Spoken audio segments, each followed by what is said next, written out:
horrible issue. It's not just a thing that happens small, if it does happen, it happens all the time. It could keep going on, not only for days but for years, and that could really affect someone. Because you don't know who's thinking it or how many people are thinking it, and it's hard not to wonder. It can hurt people and make them depressed and all sorts of bad stuff. It makes people feel not important, and it makes them feel like they don't belong. Cyberbullying isn't okay.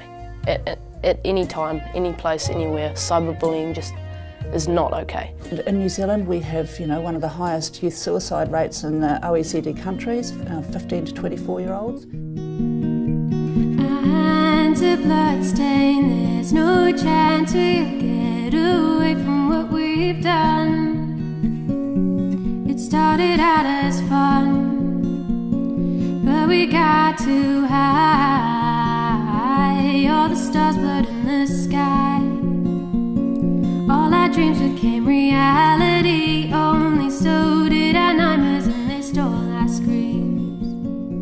Most of our lives are online. We are online every single day. You can block people, you can turn your phone off, but turning your phone off in our generation, like, it sounds quite cliche, but it just doesn't, it just isolates you from a whole lot because our lives have become very much online.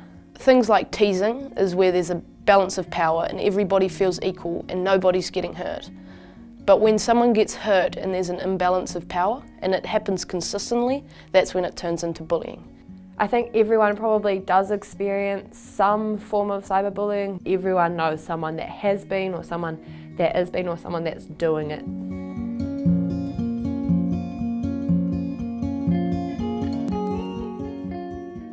I think cyberbullying is a major problem because not only is it underestimated, but it's so easily accessible for people, especially with things like Ask FM, where there's an anonymous option.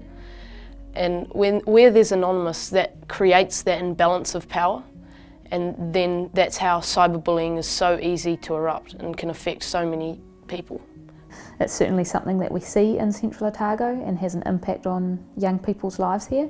I saw people, my friends and my sister, get bullied. They had nasty comments made about them. Things like on Ask FM, they would have anonymous questions saying, "Oh, you're fat," things like that. Photos being put up of them that they didn't like. And it was just little things like that that sort of built up over time and just made them feel really insecure about themselves. So DJ was my cousin, and he was just the most talented boy. He was smart, cheeky at times, and a fantastic rugby player, but he was text bullied, and that wasn't said to be involved in his death. It's the hardest thing I've been through in my life, and for a person at such a young age to go through that, and suddenly we were just rocketed into this adult world where we had to try and understand these concepts, and it was really difficult. And I guess for me, DJ being text bullied, it really upsets you because it might not have happened. It could have been avoidable, and that's, I guess, where that anger was coming from for me. So Sticks and Stones just gave me a way to channel that to try and help other people, so no one else ended up in the situation that we did or that they did. No one else is in that situation feeling so lost and like there's no other way out. Cyberbullying is a huge issue, and if we don't sort of do everything we can to combat it now, it's going to have a huge impact on a very big number of lives. I think the most important thing to reduce cyberbullying is just think before you post, because it's so easy to write something in the heat of the moment and get really annoyed and say some mean stuff. But if you stop before you press the send button and just think about what you're saying and think, really, is this the right thing to be doing?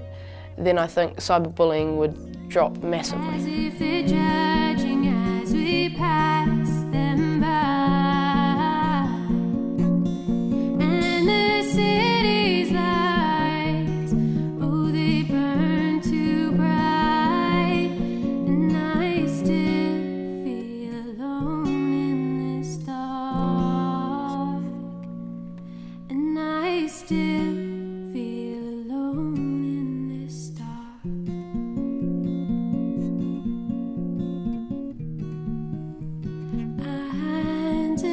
bloodstained. There's no chance we'll get away.